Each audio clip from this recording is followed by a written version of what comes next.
नमस्कार साथियों, infusion notes के ऑनलाइन प्लेटफॉर्म पे आपका स्वागत है। जैसा कि आपको पता है, अपन प्रतिदिन सुबह 7 बजे डेली करंट अफेयर की एक क्लास लगाते हैं, जिसमें अपन उस दिन के करंट अफेयर को डिटेल एनालिसिस और स्टैटिक्स जीके के साथ कवर करते हैं।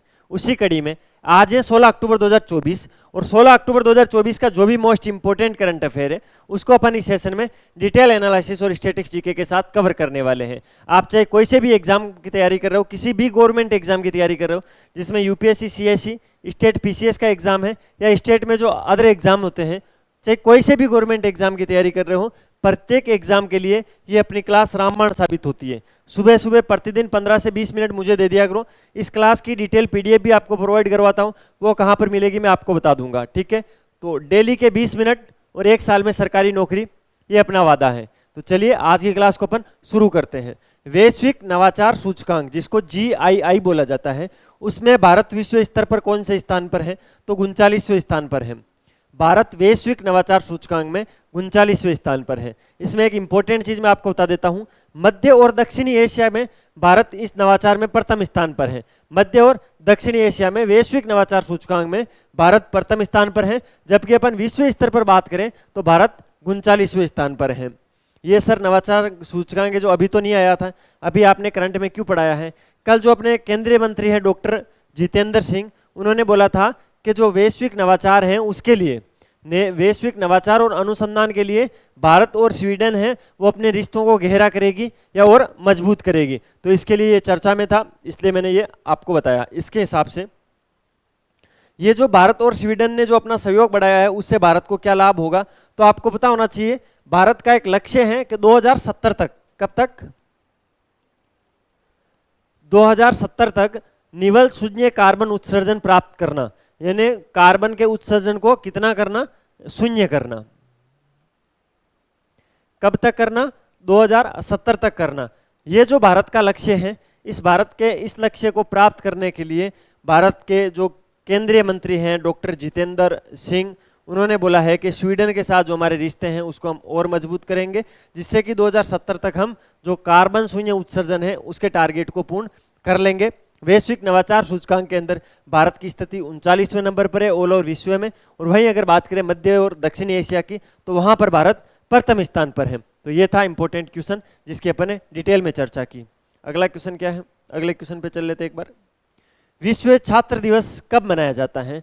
तो आप हो स्टूडेंट, आप छात्री हो, तो आपको ये पता होना चाहिए कि जो विश्व छात्र दिवस है वो कब मनाया जाता है। ठीक है, तो 15 अक्टूबर को प्रतिवर्ष अपन विश्व छात्र दिवस मनाते हैं। कल क्या था? कल 15 अक्टूबर था, कल विश्व छात्र दिवस था।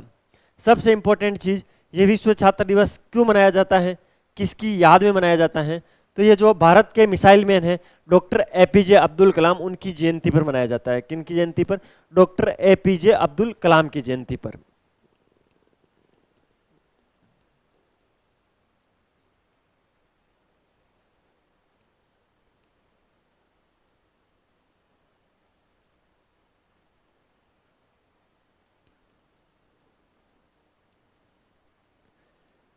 डॉक्टर APJ अब्दुल कलाम की जयंती पर कौन सा दिवस मनाया जाता है?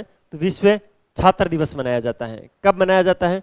15 अक्टूबर को। इसका मतलब इनका जन्म कब हुआ था? 15 अक्टूबर 1931 को हुआ था। कब हुआ था? 15 अक्टूबर 1931 को।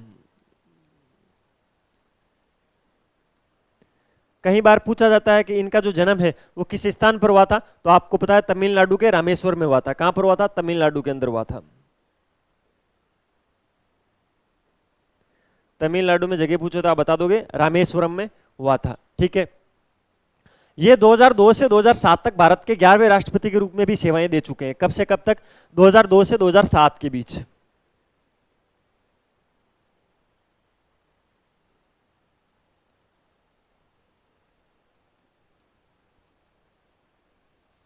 भारत के 11वें राष्ट्रपति कौन थे?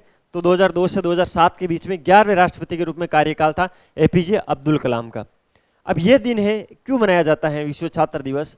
विश्व छात्र दिवस इसी दिन को चुनने के पीछे एक रीजन रहा था कि जो अब्दुल कलाम आज़ाद हैं उनकी शिक्षा के अंदर जो योगदान था और जो युवाओं के लिए वो प्रेरणा स्रोत का काम करते थे, उनकी भूमिका को पहचानने के लिए शिक्षा के अंदर ये दिवस अपन मनाते हैं। ठीक है, इसके अलावा एपीजे अब्दुल कलाम के बारे में एक दो चीजें मैं आपको और बताता हूं, आपको ध्यान रखना है। भारत का जो पहला स्वदेशी सैटेलाइट था, जो पहला सैटेलाइट लॉन्च व्हीकल था, ठीक है, जिसको अपन एसएलवी बोलते हैं। एसएलवी का मतलब तो समझते हो आप, साइंस पढ़ा होगा, सैटेलाइट लॉन्च व्हीकल इसको बोलते हैं। जो भारत का पहला सैटेलाइट लॉन्च व्हीकल था, उसका विकास जब हो रहा था तो उस टीम का नेतृत्व भी एपीजे अब्दुल कलाम कर रहे थे। इसके अलावा भारत के जो पीएसएलवी के कार्यक्रम थे उनमें भी इनकी महत्वपूर्ण भूमिका रही है, इसी के चलते इनको भारत का मिसाइल मैन कहा जाता है। तो ध्यान रखना, ये इंपॉर्टेंट फैक्ट है। जो भारत का पहला एसएलवी था, सैटेलाइट लॉन्च व्हीकल था, जो जिस टीम उसको बना रही थी उसका नेतृत्व कौन कर रहे थे? एपीजे अब्दुल कलाम कर रहे थे। और जो पीएसएलवी क्रम के, इसरो के जो कार्यक्रम थे पीएसएलवी के, उनके अंदर भी इनकी महत्वपूर्ण भूमिका रही थी, जिसके चलते इनको भारत का मिसाइल मैन कहा जाता है। विश्व छात्र दिवस इनके जयंती पर मनाया जाता है 15 अक्टूबर को। इनका जन्म 15 अक्टूबर 1931 को तमिलनाडु में हुआ था। और इनका सबसे इंपॉर्टेंट फैक्ट यही है कि ये 2002 से 2007 तक 11वें राष्ट्रपति के रूप में इन्होंने काम किया था, ठीक है। बाकी एक चीज और ध्यान रखना आप इनके बारे में, 27 जुलाई 2015 को इनका निधन हुआ था।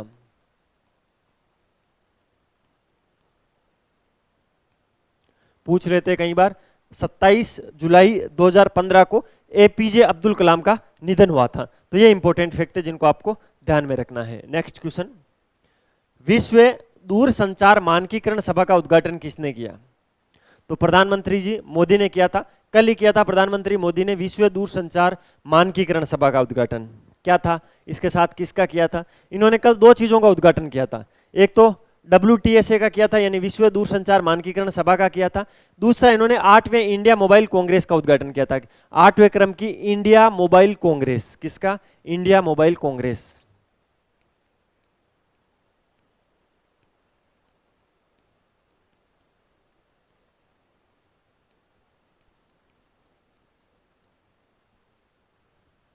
ये 8वीं क्रम की थी भाई, 8वीं इंडिया मोबाइल कांग्रेस, उसके साथ विश्व दूरसंचार मानकीकरण सभा। इसको शॉर्ट में क्या बोलते हैं? WTSA बोलते हैं। इसको शॉर्ट में क्या बोला जाता है? ये जो विश्व इंडिया मोबाइल कांग्रेस है, इसको भी शॉर्ट के अंदर बोला जाता है। आप बताइए क्या बोला जाता है? आपने पढ़ा तो होगा कहीं ना कहीं तो इसके बारे में। इसको IMC बोला जाता है, इंडियन मोबाइल कांग्रेस, ठीक है। दो चीजों को, दो अलग अलग शब्द मैंने लिखे हैं, इन दोनों शब्दों को आपको विशेष ध्यान में रखना है, ठीक है। मैंने आपको क्या बताया है? विश्व दूरसंचार मानकीकरण सभा, जिसको WTSA बोलते हैं, 8वीं इंडिया मोबाइल कांग्रेस, जिसको TMC बोलते हैं, IMC बोलते हैं जिसको, इन दोनों का उद्घाटन कल नरेंद्र मोदी जी ने किया था। करंट के अंदर तो ये चीज आ गई। अब ये दोनों है क्या? ये जो WTSA है, विश्व दूरसंचार मानकीकरण सभा है, ये क्या काम करती है? तो ये वैश्विक दूरसंचार मानकों पर ध्यान केंद्रित करती है। जो विश्व के दूरसंचार मानक हैं उन पर कार्य करती है। जबकि ये जो IMC है, ये क्या करती है? 5G हो गया, 6G हो गया, AI हो गया, जिसको आर्टिफिशियल इंटेलिजेंस बोला जाता है, ठीक है, IoT हो गया, इन पर जो भी नवाचार हो रहे हैं उनका प्रदर्शन का काम करती है इंडियन मोबाइल कांग्रेस। ये दोनों चीजें अलग अलग हैं। WTSA क्या करती है? तो ये काम करती है। और इसके अलावा एक फैक्ट याद रखना, भारत के अंदर वर्तमान के अंदर 950 मिलियन इंटरनेट उपभोक्ता है। कितने?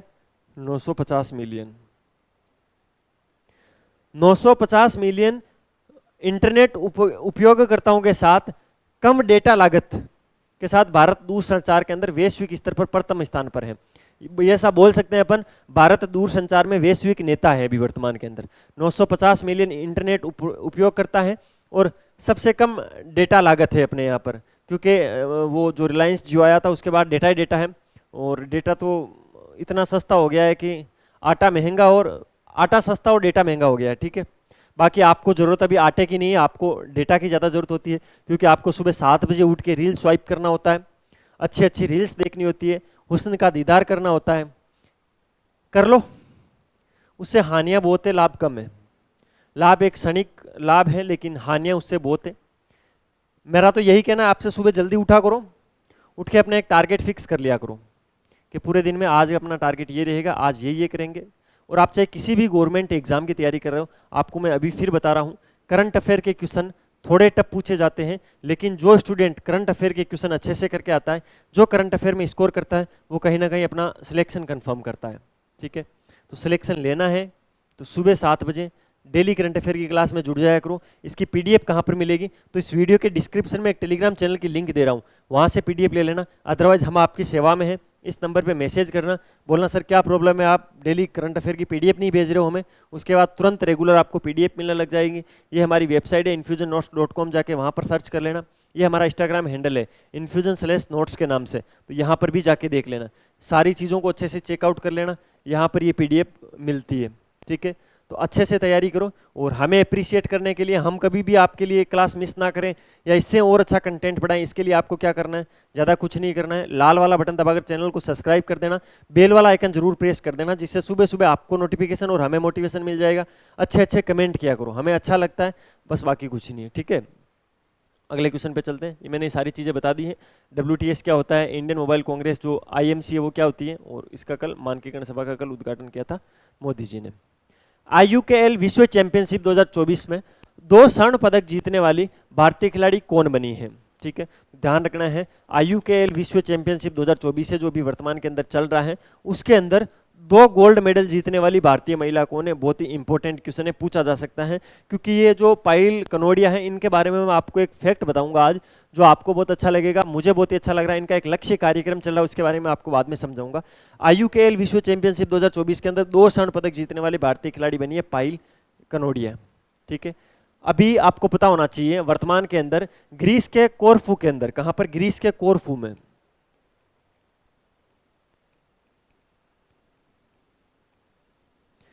ठीक है, ग्रीस के कोरफू के अंदर अभी वर्तमान के अंदर IUKL विश्व चैंपियनशिप 2024 चल रही है, जिसके अंदर पायल कनोडिया ने 2 स्वर्ण पदक जीते थे। किस किस खेल में जीते थे, एक तो 16 किलोग्राम का जो स्नेच इवेंट होता है, जिसके अंदर वो ऐसे फेंका जाता है उसमें, ठीक है, 16 kg स्नेच में।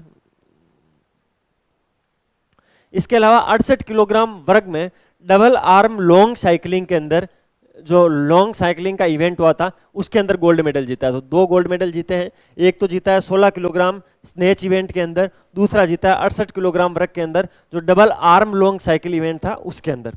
इंपॉर्टेंट दोनों चीजें मैंने बता दी। ग्रीस के कोरफू के अंदर ये IUKL प्रतियोगिता भी चल रही है, जिसके अंदर 2 स्वर्ण पदक पायल कनोडिया ने जीते हैं। इसके अलावा इससे पहले की बात करें तो पिछले साल, पिछली बार जो IUKL प्रतियोगिता हुई थी 2021 के अंदर, 2021 वाली जो ये प्रतियोगिता थी IUKL 2021 की IUKL प्रतियोगिता है, वो हंगरी के अंदर हुई थी। कहाँ पर हुई थी, हंगरी के अंदर हुई थी। ये भी इंपॉर्टेंट है, इंपॉर्टेंट तो क्या अब ये क्या आउटडेटेड है, ये हंगरी के अंदर हुई थी, उसके अंदर इन्होंने रजत पदक जीता था। तो लगातार भारत के लिए IUKL विश्व चैंपियनशिप के अंदर पदक ला रही है पायल कनोडिया, तो इंपॉर्टेंट है, ध्यान रखना स्पोर्ट के सेक्शन के अंदर।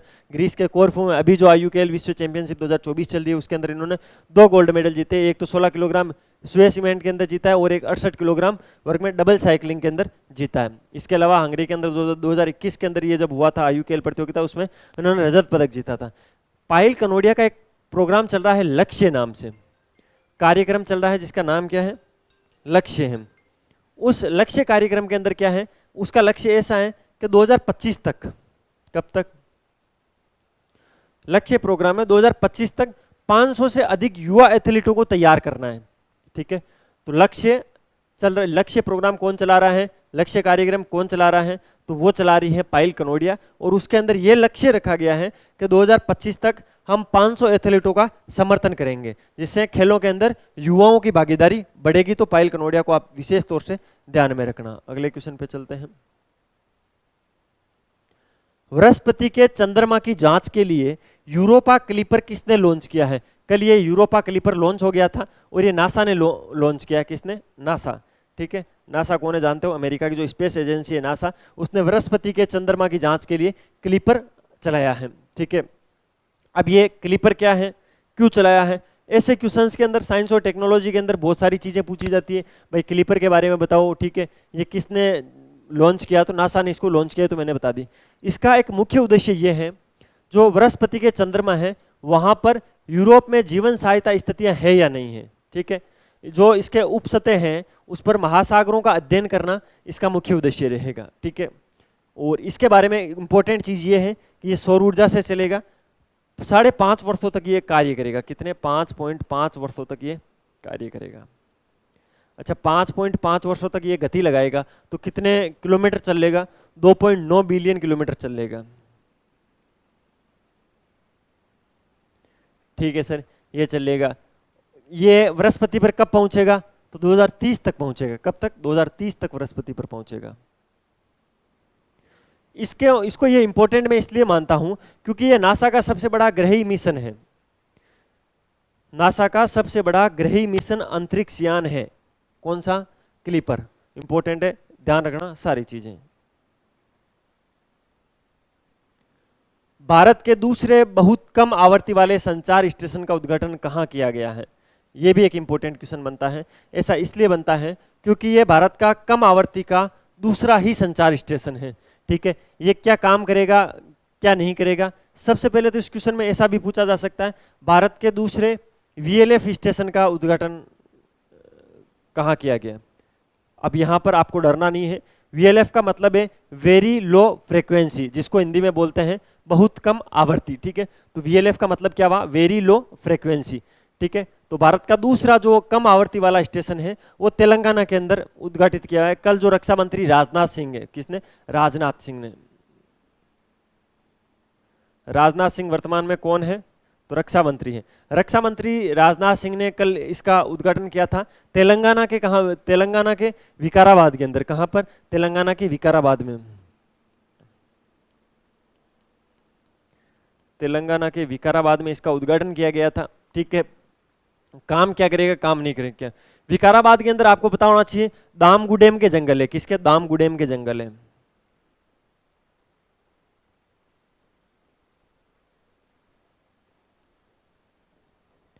इन जंगलों के अंदर ही इसका उद्घाटन हुआ है, सही पूछा जाए तो।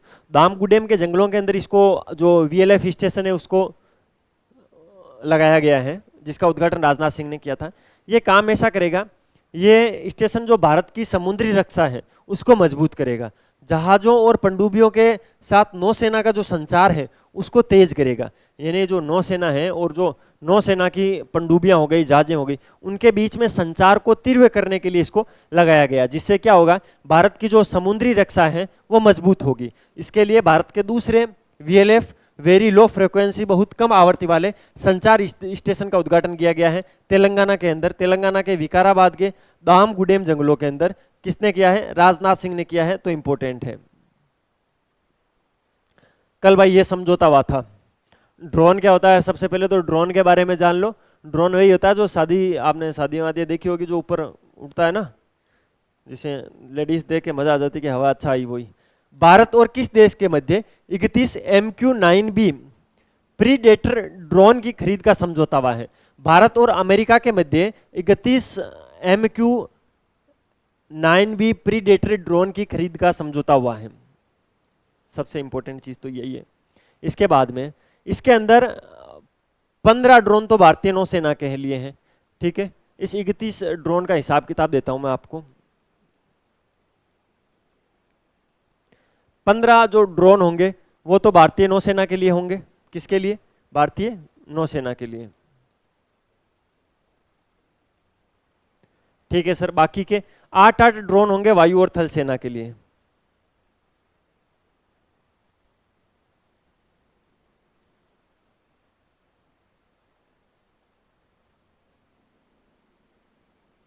हो गए 31 MQ-9B प्रीडेटर ड्रोन खरीदेंगे, जिसमें से 15 ड्रोन नौसेना के लिए, 8 ड्रोन वायुसेना के लिए, 8 ड्रोन ही थल सेना के लिए। किससे खरीदेंगे? अमेरिका से खरीदेंगे। यहां तक कोई दिक्कत समझ में आ गई? ये ड्रोन काम क्या करेंगे? तो ये खुफिया जानकारी को जुटाने के लिए और हमला करने की क्षमता है उसको बढ़ाएंगे। इन ड्रोन से अपन कुछ भी खुफिया जानकारी प्राप्त करवा सकते हैं। इस प्रकार के ड्रोन है। 31 MQ-9B प्रीडेटर ड्रोन है, जिसके अंदर 15 ड्रोन नौसेना को, 8 ड्रोन वायुसेना को और 8 ड्रोन थल सेना को अमेरिका से मिले हैं। 75वीं अंतरराष्ट्रीय अंतरिक्ष यात्री कांग्रेस कहां शुरू हुई है?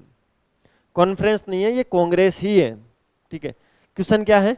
75वीं अंतरराष्ट्रीय अंतरिक्ष यात्री कांग्रेस को कहां पर शुरू किया गया है? इस क्वेश्चन में ऐसा पूछा गया है। तो ये इटली के मिलान में, इटली के मिलान के अंदर हो रही है 75वीं IAC। ठीक है, 75वीं IAC है, इंटरनेशनल अंतरिक्ष कांग्रेस, आईएससी अंतरराष्ट्रीय अंतरिक्ष यात्री, जिसको शॉर्ट में आईएससी भी लिखा हुआ आ सकता है, तो कंफ्यूज नहीं होना है। 75वीं जो आईएससी है वो इटली के मिलान के अंदर शुरू हुई है, राइट ऑप्शन तो होगा।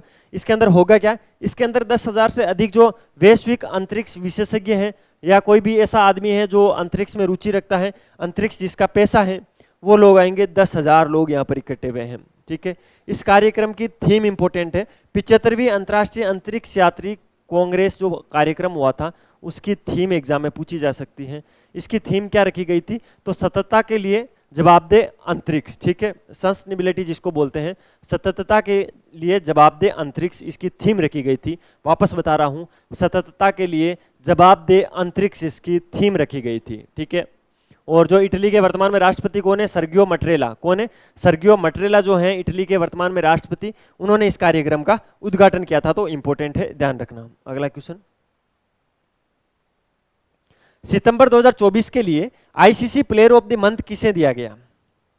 भाई सितंबर महीने के ICC player of the month दिए जा चुके हैं। अगर आपका सितंबर के बाद में अक्टूबर, नवंबर, दिसंबर, जनवरी, फरवरी में कोई एग्जाम है तो ये क्वेश्चन इंपॉर्टेंट है। इंपॉर्टेंट इसलिए है क्योंकि जो सितंबर महीने का जो आईसीसी का प्लेयर ऑफ द मंथ दिया गया है वो कामिंडू मेंडिस को दिया गया है, ठीक है। अभी अभी इन्होंने डेब्यू किया है। कामिंडू मेंडिस कहाँ के, तो ये श्रीलंका के प्लेयर है, श्रीलंका के क्रिकेट प्लेयर है।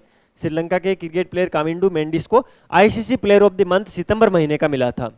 इनको क्यों दिया गया था, क्योंकि ये इतिहास के पहले ऐसे खिलाड़ी बने हैं जिन्होंने अपने टेस्ट कैरियर के पहले 8 मैचों में 8 अर्धशतक लगाए हैं, ठीक है। इनका जब टेस्ट कैरियर शुरू हुआ था, अभी शुरू हुआ ही है पिछले 2 महीने पहले, 2 महीनों में इन्होंने 8 टेस्ट पारियां खेली और 8 के अंदर अर्धशतक लगाया है, ठीक है। और ये एक अपने आप में इतिहास है, ठीक है, तो इसको ध्यान रखना है। इसके अलावा अपन महिलाओं में बात करें तो इंग्लैंड की टेमी ब्यूमोंट, किसने, ब्यूमोंट,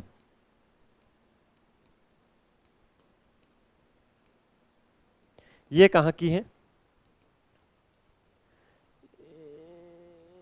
इंग्लैंड की जो टेमी ब्यूमोंट है, टेमी ब्यूमोंट को क्या दिया गया है, women player of the month, ICC women player of the month सितंबर महीने का किसको दिया गया है, तो वो दिया गया है टेमी ब्यूमोंट को, जो कि इंग्लैंड की प्लेयर है। और सितंबर महीने का ICC player of the month किसको मिला है, कोमेंडू मेंडिस को, मेल के अंदर, जो कि श्रीलंका के हैं। इंपॉर्टेंट दोनों चीजें याद कर लेना।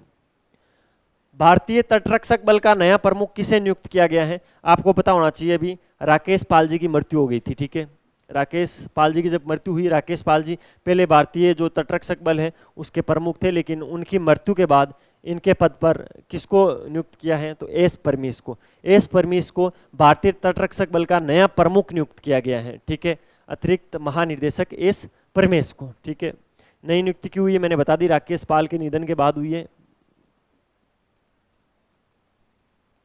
राकेश पाल जी का निधन हो गया था, उसके बाद में इनकी नियुक्ति हुई है, किसकी हुई है, एस परमीश की हुई है, अतिरिक्त महानिदेशक एस परमीश। इनको एक पुरस्कार मिल चुका है, वो इंपॉर्टेंट है, राष्ट्रपति तटरक्षक पदक मिल चुका है।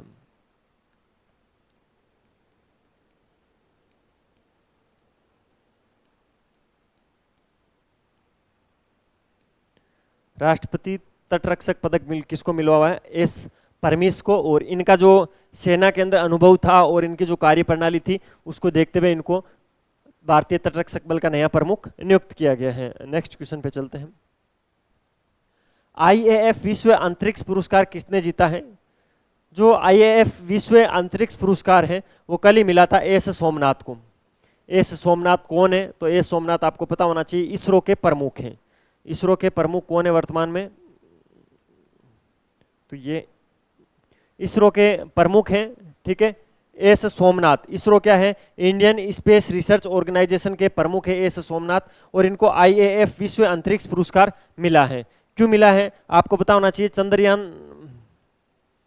चंद्रयान 3 की सक्सेसफुल लैंडिंग के चलते इनको ये पुरस्कार मिला है, आईएएफ विश्व अंतरिक्ष पुरस्कार मिला है, ठीक है। ये पुरस्कार देता कौन है, तो अंतरराष्ट्रीय अंतरिक्ष यात्री महासंघ जो आईएएफ है उसके द्वारा विश्व अंतरिक्ष पुरस्कार दिया गया था इस बार का एस सोमनाथ को, जो कि इसरो के प्रमुख है, और चंद्रयान 3 की लैंडिंग के लिए इनको ये दिया गया है, ठीक है। इसमें एक इंपॉर्टेंट चीज ये है कि चंद्रमा के दक्षिणी ध्रुव पर, दक्षिणी ध्रुव के पास में चंद्रयान 3 की जब ऐतिहासिक लैंडिंग हुई थी तो भारत ये उपलब्धि हासिल करने वाला पहला देश बन गया था। तो ये चीज इंपॉर्टेंट है, इसी के चलते एस सोमनाथ को अंतर्राष्ट्रीय अंतरिक्ष यात्री महासंघ ने विश्व अंतरिक्ष पुरस्कार से नवाजा है।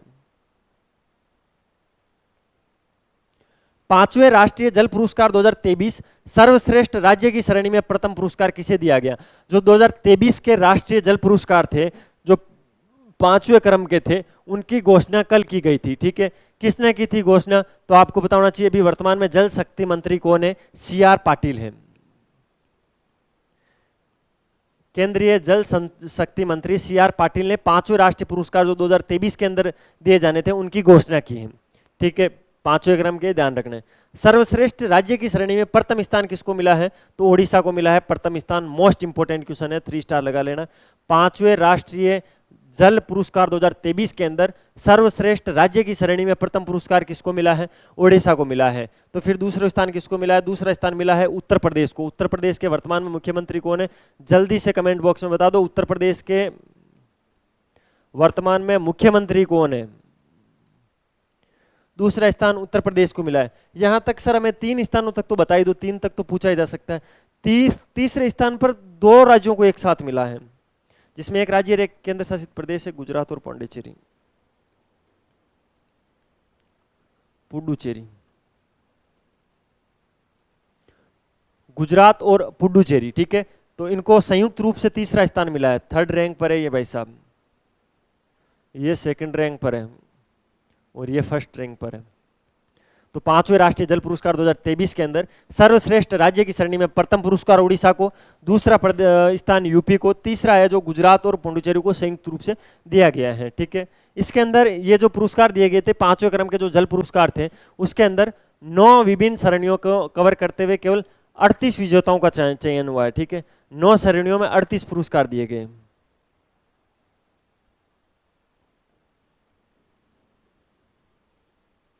9 श्रेणी के अंदर 38 पुरस्कार दिए गए थे। तो ये इंपॉर्टेंट क्वेश्चन था, इसको ध्यान में रखना है। इसके अंदर मैंने 2-3 फैक्ट तो बड़े इंपॉर्टेंट बताए हैं। एक तो 1st, 2nd और 3rd रैंक, जिसमें 1st Orissa, 2nd UP, 3rd संयुक्त रूप से गुजरात और पांडिचेरी। 9 श्रेणियों में 38 पुरस्कार दिए गए। CR पाटिल ने दिए थे 5वें राष्ट्रीय जल पुरस्कार 2023। ठीक है, तो ये था आज का इंपॉर्टेंट करंट अफेयर। 16 अक्टूबर के जितना भी मोस्ट इंपॉर्टेंट करंट अफेयर था उसको सारे को अपने अच्छे से देखा। एक भी फैक्ट ऐसा नहीं था जो एग्जाम में पूछा जा सकता और मैंने आपको बताया नहीं। अगर आपको ये क्लास अच्छी लगी है, आपको इस वीडियो की क्वालिटी और कंटेंट की क्वालिटी अच्छी लगी है, मेरे पढ़ाने का तरीका अच्छा लगा है, तो लाल वाला बटन दबाकर चैनल को सब्सक्राइब जरूर करना, बेल वाला आइकन प्रेस कर लेना, जिससे प्रतिदिन सुबह आपको नोटिफिकेशन और मुझे मोटिवेशन मिलता रहेगा। इसके अलावा अच्छे अच्छे कमेंट किया करो, हमें अच्छा लगता है। आपका मतलब एक मात्र 5 सेकंड का किया हुआ कमेंट हमें इतना अप्रिशिएट करता है कि जब हम आपके लिए 5-5, 6-6, 8-8 घंटे बैठ के करंट अफेयर तैयार करते हैं तो हमें लगता है कि नहीं, अभी तो बहुत कम, अभी और रिसर्च किया जाए इनके लिए, और क्या करंट में नया बनाया, कहीं एग्जाम में बाहर नहीं चला जाए। तो आप हमें अप्रिशिएट किया करो, उसका रिजल्ट कहीं ना कहीं आपको ही मिलेगा। मिलते हैं कल फिर नए सेशन के साथ, तब तक अपनी पढ़ाई जारी रखो, अपने स्वास्थ्य का ध्यान रखो। टेक केयर, जय हिंद। और हाँ, इसकी PDF जरूर डाउनलोड कर लेना। मिलते हैं कल फिर।